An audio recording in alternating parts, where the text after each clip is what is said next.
Hello friends, praise the Lord. நம்ம கர்த்தர்கிட்டேருந்து அற்புதங்களை பெற்றுக்கொள்ளணும் அப்படின்னா நம்ம சந்தேகப்படாமல் கர்த்தரை நம்ப பழகணும். யோவான் 2ஆம் அதிகாரத்தில் கானா ஒரு கல்யாணத்தில் இயேசு தண்ணீரை திராட்சை ரசமாக மாற்றின அற்புதம் நம்ம எல்லாருக்குமே தெரியும்.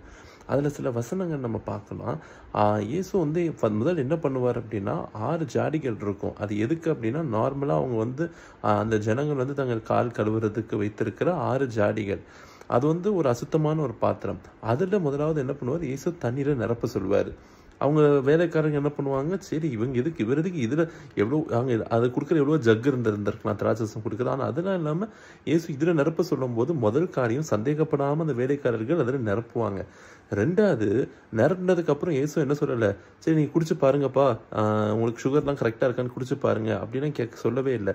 ஸ்ட்ரெயிட்டாக எடுத்துகிட்டு போய் பந்தி விசாரிப்புக்காரருக்கு போய் இதை கொடுங்கங்கிறாரு. இந்த வேலைக்காரங்க என்ன யோசித்திருப்பாங்க, இதனால் இது இவ்வளோ அழுக்கு பாத்திரமாக இருக்குது, இதில் நம்ம இப்போ இது தண்ணியை கொடுக்குறதே தப்பு, இப்போ இது தண்ணியை போய் எடுத்து கொடுன்னு வேற சொல்கிறாங்களே அப்படின்னு சொல்லி வேலைக்காரன் சந்தேகம் வந்திருக்கலாம். இல்லைன்னா வேலைக்காரன் என்ன நினச்சிருக்கலாம், நம்ம போகும்போது குடிச்சு பார்ப்போம் எப்படி இருக்குது அப்படின்னு சொல்லி கொடுக்கணும் என்ன வந்திருக்கலாம். ஆனால் இதெல்லாம் தாண்டி அவங்க இயேசுவை நம்பினது நிமித்தமாக அந்த அற்புதம் நடந்துச்சு. நம்ம வாழ்க்கையிலையும் நமக்கு அற்புதம் வேணும்னா இந்தமாரி நமக்கு சந்தேகம் எதுவும் வராமல் நம்ம என்ன பண்ணணும், கர்த்தர் சொல்கிற வார்த்தையை அப்படியே நம்ப பழகணும். God bless you.